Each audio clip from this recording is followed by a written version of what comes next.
Propostas de emenda à Constituição em tramitação na Assembleia propõem o aumento de repasses para a área da saúde. Grupo de trabalho debate formulação da Lei Catarinense de Inclusão da Pessoa com Deficiência. Programa estadual garante a pessoas que cometeram pequenos delitos a chance de cumprir pena com a prestação de serviços à comunidade. E ainda a reta final das inscrições para a 6ª edição do Prêmio de Responsabilidade Social da Assembleia. Agora no Notícias da Semana.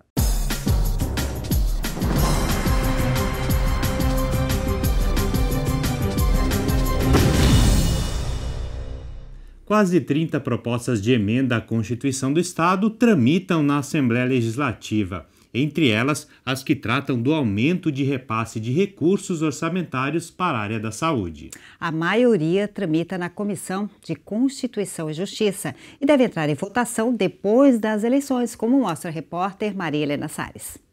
Por lei, o governo do estado destina pelo menos 12% do orçamento para a área da saúde. No final do ano passado, por exemplo, a Assembleia Legislativa aprovou o orçamento estadual para este ano, prevendo o repasse de 2 bilhões e 200 milhões de reais entre impostos arrecadados e transferências da União para o estado.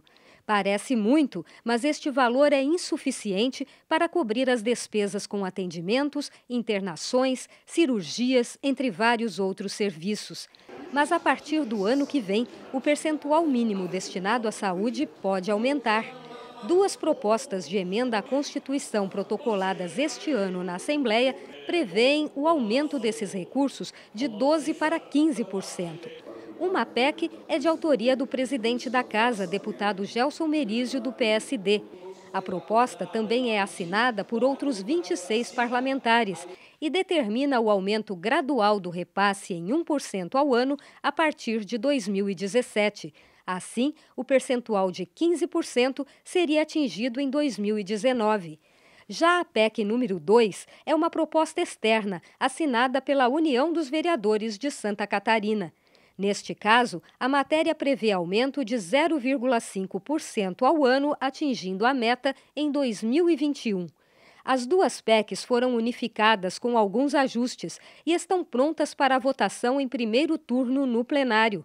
Prevaleceu a proposta de um aumento anual de 1% nos repasses, o que representaria em valores atuais 340 milhões de reais a mais para a saúde todos os anos a partir de 2019. Na Comissão de Finanças, que é onde analisa o mérito da proposição, através de seus estudos, concluiu que o Estado de Santa Catarina tem condições financeiras suficientes para, a partir do ano que vem, já aplicar 1% a mais em saúde, chegando em 2019 com a aplicação dos 15%. Então, nesse momento, a análise na Comissão de Constituição e Justiça é somente quanto à legalidade, à constitucionalidade da emenda proposta na Comissão de Mérito. E concluímos pela legalidade e o projeto agora está preparado para ser apreciado em plenário. Quase 30 propostas de emenda à Constituição do Estado tramitam na Assembleia Legislativa. 5 delas foram protocoladas este ano. Além das 2 PECs para a área da saúde, outra que se destaca é a número 5, de autoria do deputado Fernando Coruja, do PMDB,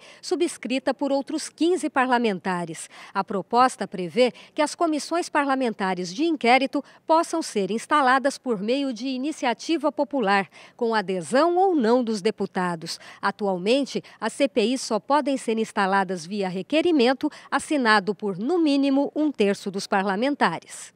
A PEC deu entrada na Assembleia no dia 10 de agosto e já está na Comissão de Constituição e Justiça, aguardando a designação de um relator. Pela proposta, uma CPI poderia ser instalada por proposição assinada por pelo menos 2,5% dos eleitores estaduais, o que equivale a pouco mais de 124 mil assinaturas. Esses eleitores devem estar distribuídos por pelo menos 40 municípios e pelo menos 1% do eleitorado de cada cidade deverá aderir à proposta. Essas matérias poderão entrar em votação ainda neste ano. O calendário da Assembleia Legislativa prevê atividades em plenário e nas comissões de 13 a 15 de setembro e a partir do dia 4 de outubro até o final do ano.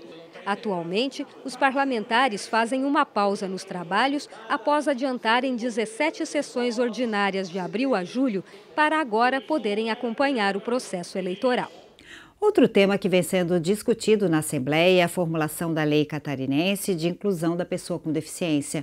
Hoje, Santa Catarina utiliza os parâmetros da legislação nacional. O objetivo é elaborar no Estado uma lei adequada à realidade local. A Lei Catarinense de Inclusão das Pessoas com Deficiência está sendo construída. Esse grupo, que se reúne frequentemente, fez análise sobre a realidade das pessoas com deficiência, o que falta em relação à estrutura e o que precisa melhorar. Há diversas leis estaduais que já garantem direitos a esse público, mas a legislação que vem sendo construída vai ampliar os direitos e prever multas em caso de descumprimento. A nossa ideia é que saia do papel só uma previsão genérica de que tem que ter atendimento para previsões específicas dos direitos garantidos à pessoa com deficiência. O dinheiro das multas previstas na Lei Catarinense de Inclusão das Pessoas com Deficiência será destinado a um fundo. A lei vai prever a criação do Fundo Estadual dos Direitos da Pessoa com Deficiência, que terá recursos que poderão ser investidos em novas políticas públicas. O fundo é justamente para concentrar os recursos destinados a programas, projetos de apoio à pessoa com deficiência. Então, tanto a dotação orçamentária quanto a destinação das multas previstas na Lei Catarinense de Inclusão, que está em fase de elaboração. A construção da Lei Catarinense da Pessoa com Deficiência está em fase final. O grupo que está discutindo os parâmetros da legislação é coordenado pela Comissão da Pessoa com Deficiência da Assembleia Legislativa. Também participam o Ministério Público, OAB, secretarias estaduais, Fundação Catarinense de Inclusão e Conselho Estadual das Pessoas com Deficiência. Nós estamos trabalhando com a LBI, a legislação estadual, para montar uma única lei. Vai facilitar em acessibilidade, porque vai estar claro o que a pessoa tem de direitos e garantia. E o importante é que esse grupo ele não está excluindo nenhum direito já conquistado pelo segmento da pessoa com deficiência. Pelo contrário, está aprimorando e garantindo os direitos da pessoa com deficiência. E veja ainda hoje a suspensão da lei que obriga o uso de farol baixo durante o dia nas rodovias de todo o país. Os detalhes em instantes aqui no Notícias da Semana.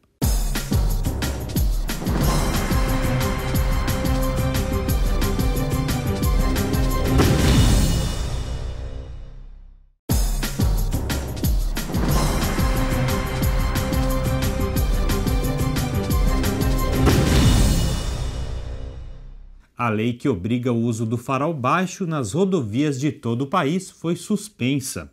A decisão foi da Justiça Federal do Distrito Federal, mas vale para os motoristas de todos os estados. Pois é, o principal argumento pela derrubada da lei é a falta de sinalização adequada. E quem conta pra gente é a repórter Deluana Bus. Faz pouco mais de 2 meses que os motoristas brasileiros tiveram que se adaptar a uma nova regra: acender os faróis baixos sempre que estivessem em uma rodovia, inclusive durante o dia. No começo foi difícil se acostumar. Mais de 10.700 multas foram aplicadas somente em Santa Catarina, 144 mil em todo o Brasil. Quem foi flagrado descumprindo a lei ficou com R$ 85,13 a menos no bolso, além de 4 pontos na carteira de habilitação devido à infração de porte médio. E quando a nova regra passou a virar hábito, os efeitos da lei foram suspensos. A suspensão veio da Justiça Federal do Distrito Federal. O juiz da 20ª Vara, Renato Borelli, entendeu que os condutores não poderiam ser penalizados pela falta de sinalização sobre a localização exata das rodovias. O magistrado atendeu a um pedido liminar da Associação Nacional de Proteção Mútua aos proprietários de veículos automotores.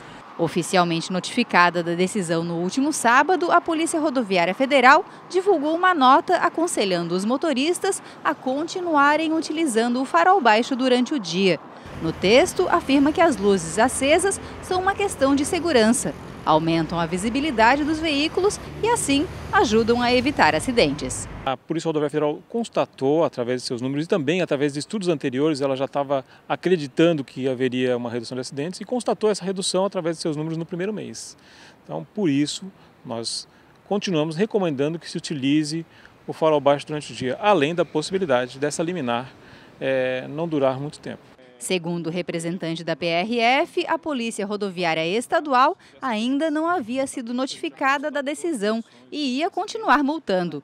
Já o governo federal, através do Ministério das Cidades, estava preparando um pedido de suspensão da liminar que tornou sem efeito a Lei do Farol Baixo. Uma parceria entre a Secretaria de Estado da Saúde e a de Justiça e Cidadania oportuniza o cumprimento de medidas judiciais alternativas para quem comete pequenos delitos aqui no estado. E a iniciativa já está em prática e vem dando resultados tanto para quem executa quanto para quem recebe os serviços.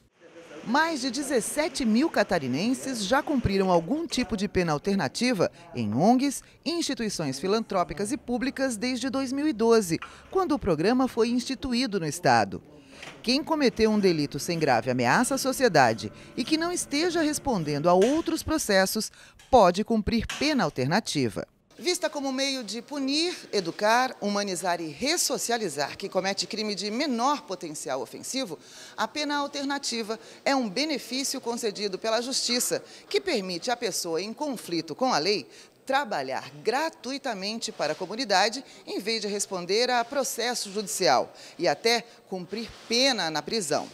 Para a Justiça, a pena alternativa desafoga os presídios. O diretor do Centro Catarinense de Reabilitação em Florianópolis, Dr. Marcelo Lemos dos Reis, destaca a importância do trabalho realizado pelos beneficiários, o nome dado a quem cumpre esse tipo de pena. Essas pessoas chegam aqui e elas nos ajudam, através das suas habilidades, das suas experiências pregressas, a nossa atividade fim. E adquirem também aqui novos valores. E, a partir desses novos valores, elas conseguem enxergar a vida de uma outra maneira. Muitas delas, ao cumprir o seu tempo que foi proposto para ficarem aqui, elas querem continuar aqui. Querem continuar dando sua colaboração em relação à sociedade. Robson tem 29 anos, foi pego numa blitz por porte de drogas e prestou serviços no centro de reabilitação durante um mês. Para ele, a experiência foi transformadora, criou vínculos na instituição e mudou sua forma de pensar e agir. Eu cumpria geralmente 3 horas por dia, tinha dias que cumpria mais, tinha dias que cumpria menos.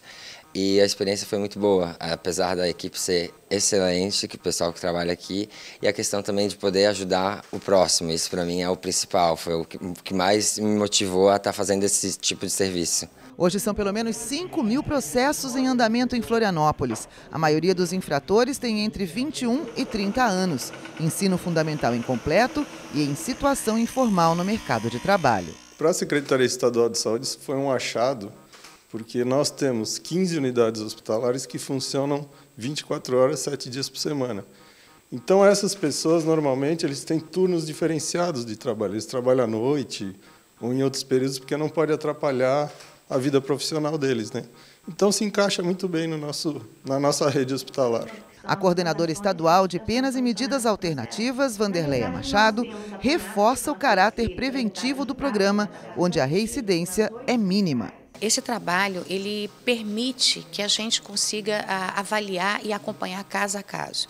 Em se acompanhando caso a caso, em entendendo a história de vida de cada um e dando o direcionamento correto, as possibilidades de reincidência, elas diminuem significativamente. E é esse o nosso diferencial, né? Nós trabalhamos na individualidade de cada ser humano, de cada pessoa. O nosso trabalho, embora seja um trabalho vinculado à questão de um processo judicial, ele é um trabalho que trabalha na perspectiva de humanizar, né? Que é o que traz a Secretaria de Justiça nesse momento, a humanização do sistema. A Celesc lançou esta semana a nova etapa do programa Banho de Energia, que garante o aquecimento de água com economia de energia para famílias carentes. A iniciativa prevê investimentos de mais de 7 milhões de reais. A nova etapa do programa Banho de Energia, que proporciona a instalação de sistemas para o aproveitamento do calor gerado por fogões a lenha para o aquecimento de água em moradias rurais da Serra Catarinense, foi lançada nesta semana em Lages. Com investimentos de pouco mais de 7 milhões de reais do Programa de Eficiência Energética da Celesc, serão instalados 1.000 sistemas recuperadores de calor na região. Para o governador Raimundo Colombo, a iniciativa vai gerar mais conforto e economia para a população. Melhorar a condição das famílias, é a fundo perdido para 1.000 famílias, né? E eles não vão mais precisar de chuveiro elétrico. Então a conta da luz diminui, a própria torneira, né, a quente, que também não vai mais ser necessária. Então é uma forma de você reduzir a despesa das famílias, proteger o meio ambiente e oferecer uma condição técnica muito favorável.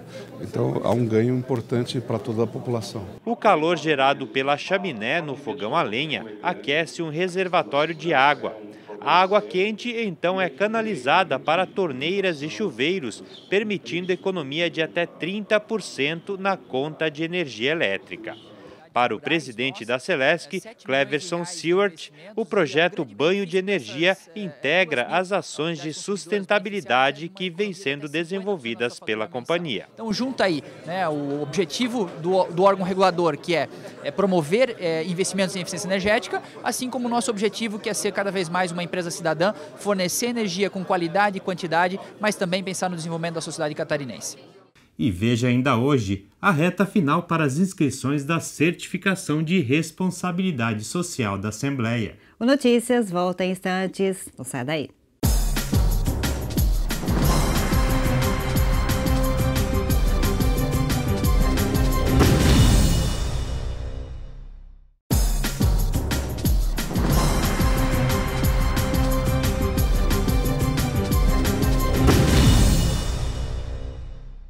E o SESC de Santa Catarina está realizando uma campanha de doação de brinquedos, Gutierrez. E a causa é nobre. No dia 12 de outubro, eles serão distribuídos para crianças carentes.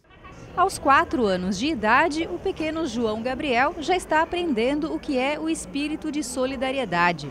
Junto com o pai, ele levou brinquedos que não usava mais para a campanha do brinquedo promovida pelo SESC em Santa Catarina. Além de dar brinquedos para as outras crianças que necessitam, é importante estimular os nossos filhos a poder cooperar com essa campanha e para que as outras crianças também fiquem felizes, né?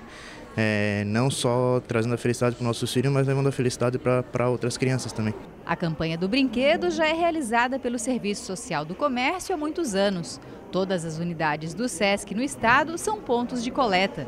A arrecadação acontece até o dia 12 de outubro, Dia das Crianças.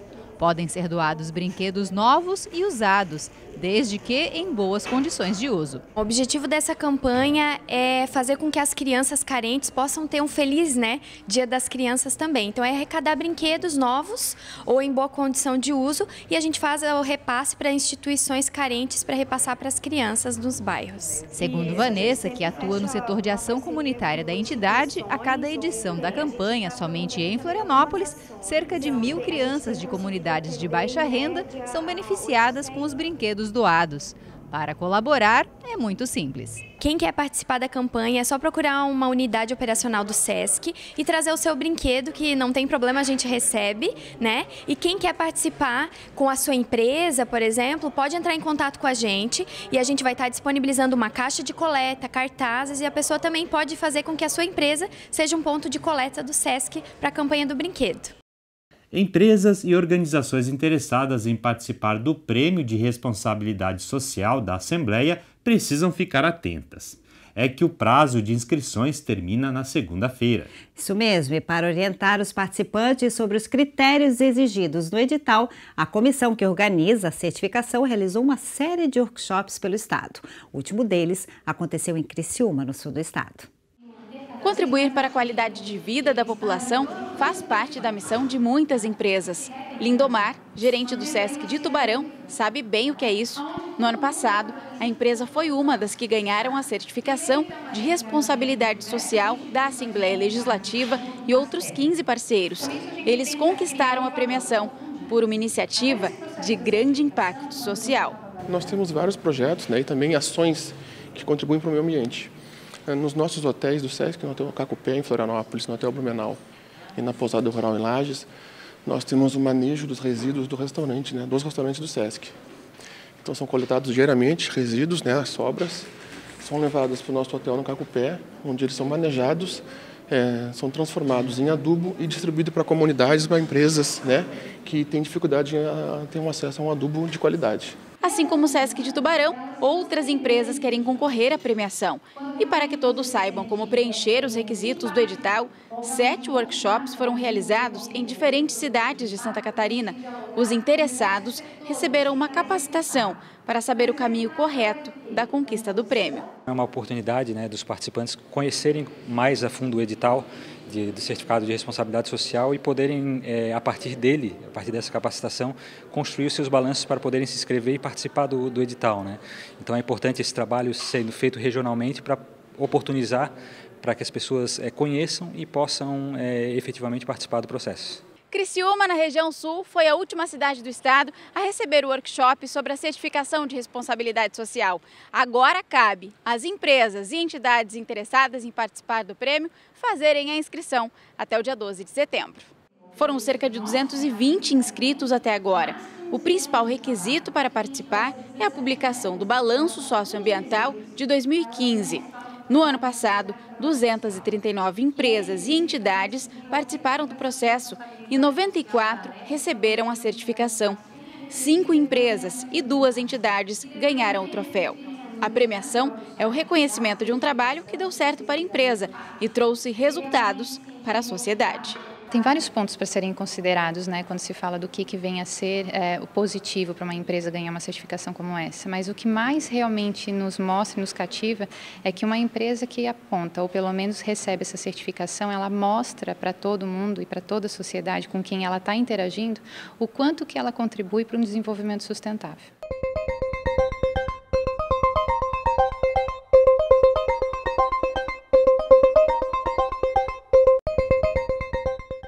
A edição de hoje termina com imagens da exposição aberta no Centro Integrado de Cultura. A mostra retrata um dos períodos mais marcantes da história de Santa Catarina, a Guerra do Contestado. São imagens antigas capturadas pelo fotógrafo Claro Gustavo Jansson.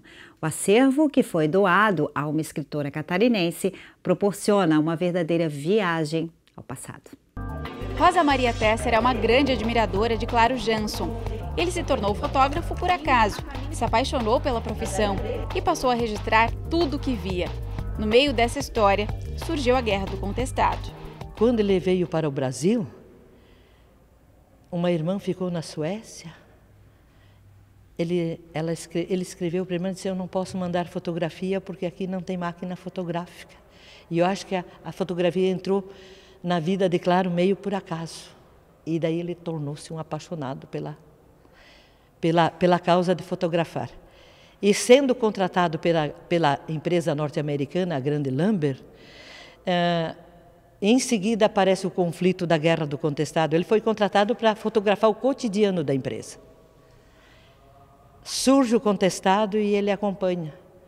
Ele foi laureado com um título pelo presidente da República na época, pelo trabalho que ele fez sobre a Guerra do Contestado. Carlos Jansson vivenciou os anos de 1900 e registrou muito dessa história. A exposição é uma aula que retrata a Guerra do Contestado e as revoluções de 1924, 30 e 32. Se não fosse ele, a nossa memória visual desse conflito seria muito pequena. Não tiveram esse cuidado. O Exército Brasileiro ou a Força Pública do Paraná não teve esse cuidado de designar alguém para fotografar. Rosa Maria Tesser é escritora, grande fã do fotógrafo. A própria família de Carlos Jansson doou o acervo a ela. Com as fotos, além da exposição, ela fez um livro. São retratos, ricos em detalhes, fiéis à história, imagens de uma vida passada que faz parte da memória de Santa Catarina. Essa exposição significa trazer a luz do entendimento daqueles que nasceram muito depois de que o mundo não é do jeitinho que eles encontraram quando chegaram aqui. Para que o Estado e o nosso país seja o que é hoje, houve muita luta, houve muita briga, houve muito trabalho. E o resgate da história é isso. Então eu acho que, primeiro, marcar os 100 anos dessa história do contestado, da Guerra do Contestado, e pelo viés e o entendimento da historiadora que é Rosa Tesser, eu acho que é um momento marcante para nós aqui na Fundação Catarinense, A gente pretende que essa exposição vá a todos os municípios onde o pessoal da cultura ou a prefeitura entender a importância dessa exposição.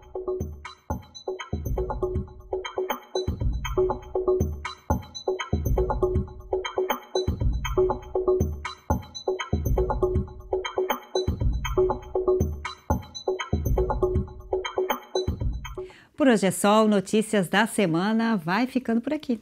A gente se vê então na semana que vem, no mesmo horário. Até lá. Até.